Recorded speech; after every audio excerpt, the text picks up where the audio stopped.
G'day, it's Robbie again. In this video I'm going to be looking at portable compressed air.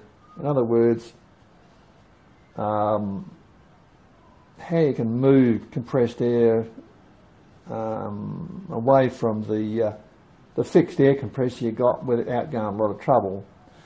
You know, the number of times you'd be working on a vehicle up the side of the house, or you want to blow off some parts in the vehicle and it's jacked up and you can't move it, and you've got to run a mile of hose up the drive, or if you can even go that far, or you want to work in a house and you want to blow the dust out of the computer.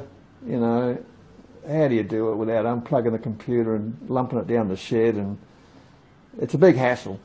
And you know, it'd be nice if you could do the same as you do when you water the garden, where you just get a bucket of water, and if you can't be bothered getting the hose out, and give it a drink out of a bucket. So I thought, well, you know, why not have a bucket of air? So yeah, you can, and I'll show you how to do it. It's not that difficult. All it needs is a bit of junk. Hang in there.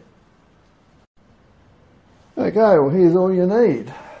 On the left we've got a Junk Day 9 kg gas bottle from an old barbecue that someone's chucked out. And I mean, they're just basically a great little air tank that holds a reasonable amount of air, and not too heavy that you can't carry it any sort of distance. And yeah, people chuck these out, and they also chuck out the old Barbies with the regulator on it generally, and it's all usable. And there's several ways you can actually use these as your bucket of air. On the right is one I made up years back, where I basically unscrewed out the tap that's always in these gas cylinders, and I machined up a pipe with put a couple of fittings on it, in and out, a couple of taps, and I welded it into the top of the cylinder with my stick welder. And it's not difficult to do that. The other thing is, the proviso is that whenever you work on gas bottles or any cylinder that's got vapour or of any sort in it, you always fill them up nearly to the top with water before you do any cutting or welding on them, because you don't want to go blowing yourself up. And yeah, if you do that, you'll be quite safe, won't have a problem. So this is the more complicated way of doing it. You can see what I've done. It's just an inlet and an outlet, and you've got taps so you can, you know, control the gas, putting it in and taking it out, and works great. And that's your basic bucket of air. Okay, if you don't want to lay out money for taps, and you don't want to machine up stuff to weld in the top, it is possible to get by using the existing tap that comes with it, and all you need is the old regulator fitting that goes into it, or you might even have a dedicated adapter to screw into one of these that's just ready for an air hose to go onto, or an air fitting. But I'll show you how you can just use the old regulators in most cases, and yeah, turn yourself out a bucket of air, no problems at all. Right, so you've got yourself an old gas bottle and you're ready to go. Now you can just go out and buy an adapter to screw in to the tap on the old gas bottle, or if you've got an old Barbie regulator laying around, you can basically scavenge those, cannibalise them, and provided the right sort of regulator, you can get the adapter off the end, no problem. Now in this case, it's I mean, you can't just put the regulator in, put your air fitting, your air connector on the hose and use that, because it won't work, because air regulators only let the air go from the tank out. You can't pump air back into the tank through a regulator, because it's a one-way arrangement. So the best you could do with the old regulator, if you've got some, and I mean, they're pretty useless really, because how often do you use a regulator? You know, you seem to sort of accumulate these things, or I do anyway.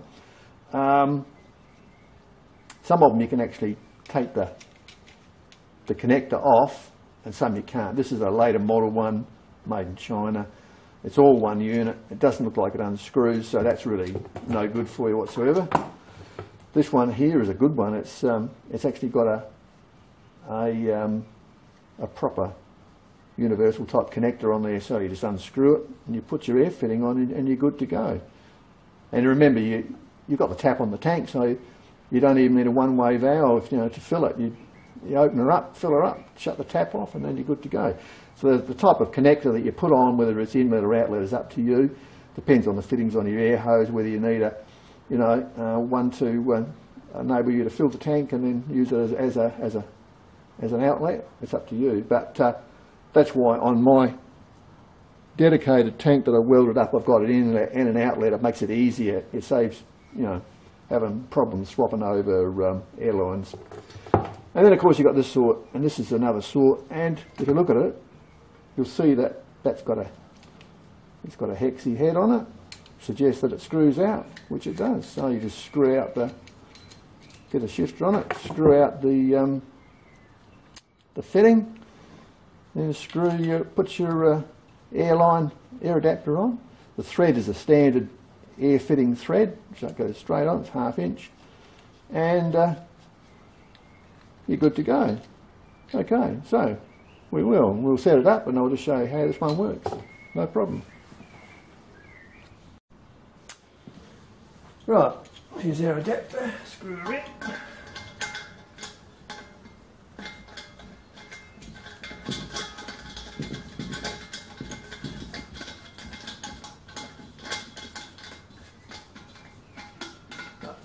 Knock up adapter here just to show you how it works, and open the tap, hook in our air, and she fills up.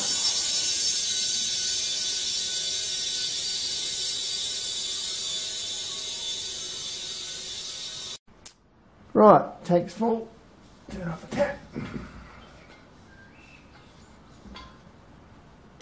disconnect the connector. And there's your bucket of air. Plenty of air there for you. And initially when you start using this, even though the tank is completely empty of LPG, you may get an LPG smell because they put an additive in LPG gas, in Australia anyway, and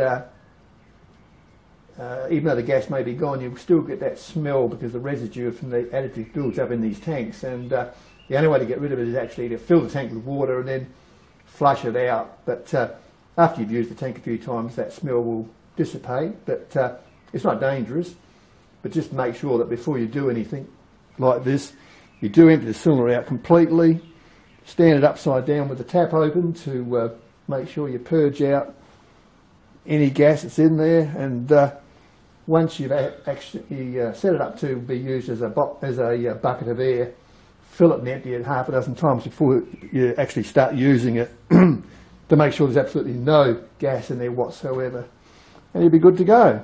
So there you go, bucket of air. It's the way to go as far as portable air. Costs you next to nothing, and yeah, very handy. Okay, see you next time. Cheers.